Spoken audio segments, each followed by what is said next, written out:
Welcome to sakshiyeducation.com. Sir coming to prelims again. ఇప్పుడు 30 days ఉంది. నేను ఎక్కువ ప్రిపేర్ అవ్వలేదు.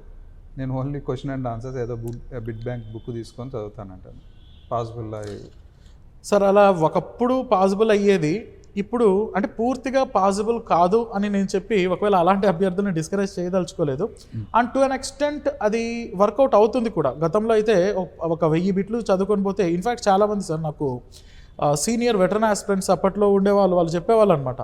సో పాత క్వశ్చన్ పేపర్, ఒక 10 ఏళ్ళ క్వశ్చన్ పేపర్ చదువుకొని పోతే ఒక 30% క్వశ్చన్స్ కవర్ అయిపోయేవి అని చెప్పి. ఇప్పుడు కొంచెం మారిపోయింది సార్, రిసోర్సెస్ పెరిగిపోయాయి. అండ్ గతంలో ప్రొఫెసర్సే డైరెక్ట్గా క్వశ్చన్స్ ఫ్రేమ్ చేసిస్తూ ఉండేవాళ్ళు.